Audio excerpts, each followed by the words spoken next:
Mr Bone, and I'm delighted to speak in this debate. Congratulate my honourable friend for Winchester on securing it. And I speak as an unabashed enthusiast for the expansion of electric vehicles. And I want to speak particularly for those of my constituents who, for whom this is still an expensive aspiration.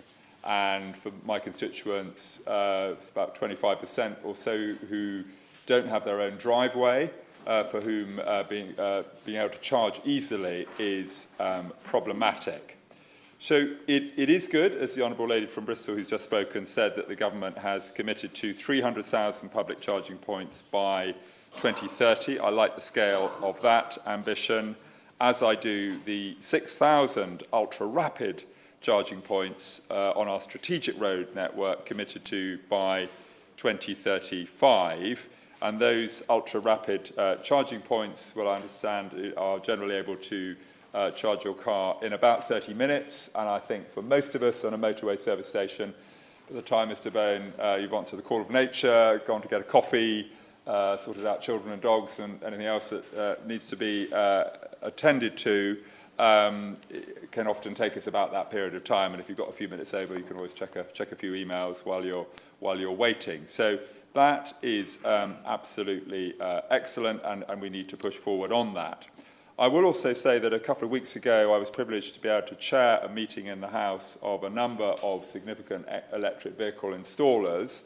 They were actually quite enthusiastic. Yes, they had a number of problems, which I will speak about, but one thing they did say, there is no shortage of private capital, Mr Bone, looking to come in to fund this work.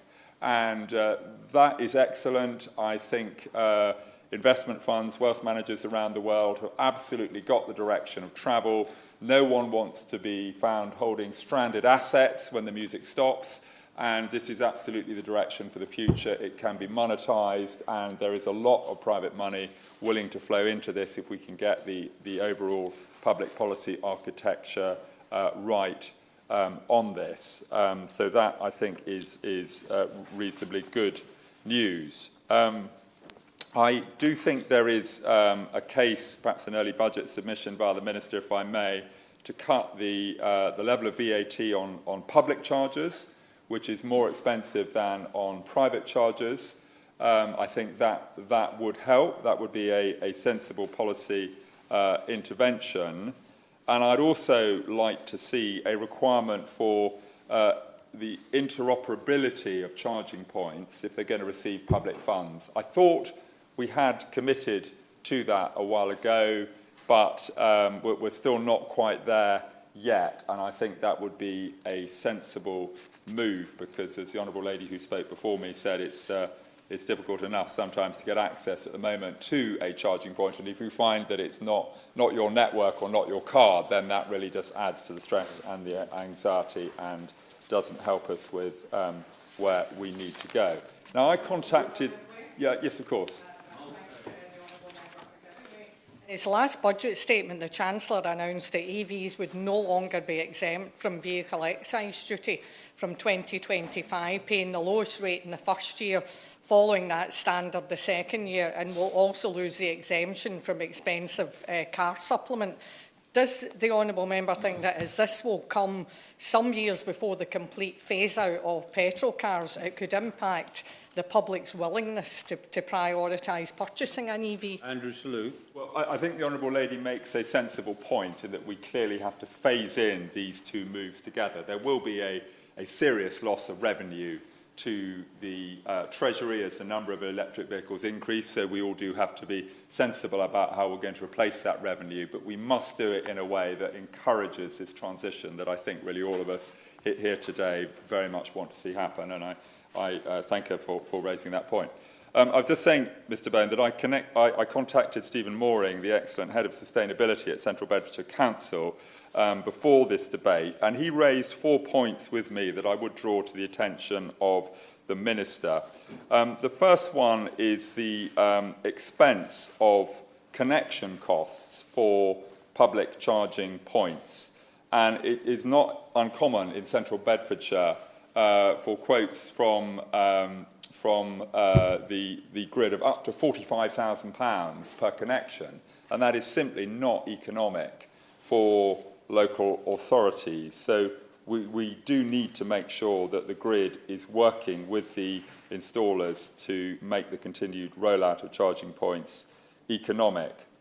There remains an issue about people who don't have off-street parking, and there is a lack of clarity about what the position is with cables running over pavements. Now, to me, that is clearly a serious trip hazard, and we don't want anyone to fall over and get an injury from someone running a cable over a pavement, and that issue absolutely does need to be addressed. I think there are some solutions to it. I will give way to my honourable friend on that point. Like my honourable friend and my honourable friend who's introduced this debate, I'm an absolute passionate believer in the public access to charging points. But he's right.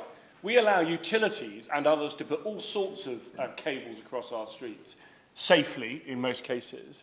One of the most simple things we could do to increase actually access on the levelling up point is local councils to change bylaws to allow safely cables for people who don't have off-street parking to be able to charge EVs. It's a very popular campaign across my constituency. Well, I thank my honourable friend, who obviously has great experience in this area, for that sensible point. And it is possible to put cable gullies into pavements, so we can do this safely.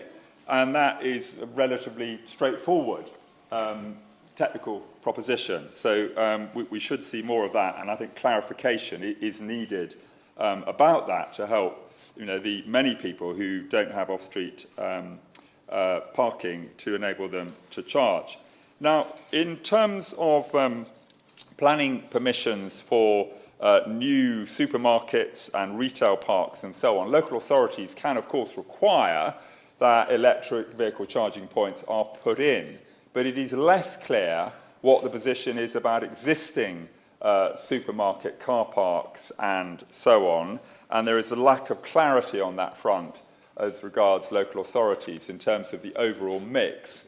And I think some direction from the government in that area, I would think it would be a competitive advantage. I've seen a number of my supermarkets, Tesco's in Leighton Buzzard, for example, one that springs to mind.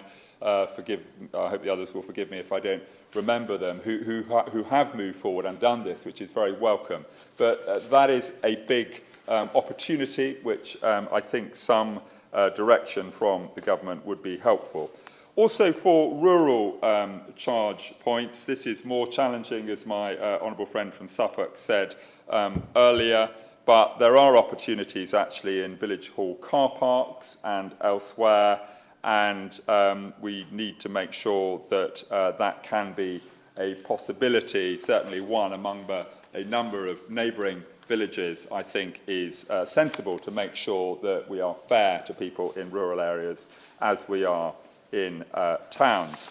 I do think it's really important. The one thing the electric vehicle installers did mention to me when I met with them a couple of weeks ago is the capacity and capability within local authorities. There are some who are very good, who've really got this and are powering ahead, and there are others who are still struggling because they don't have sufficient officers in this area, or officers who are sufficiently well versed in what to do. My final point is just really on the second-hand market, and perhaps a slightly greater assurance that is needed for consumers about battery life, sort of the warranties on second-hand batteries, just to really encourage that market as we get greater take-up in the fleet market. There will be many more vehicles coming onto the second-hand market, and that does offer real hope to our constituents on lower incomes to get them here. But again, I think some sort of support or assurance that the government could assist with on battery warranty would be helpful in that area.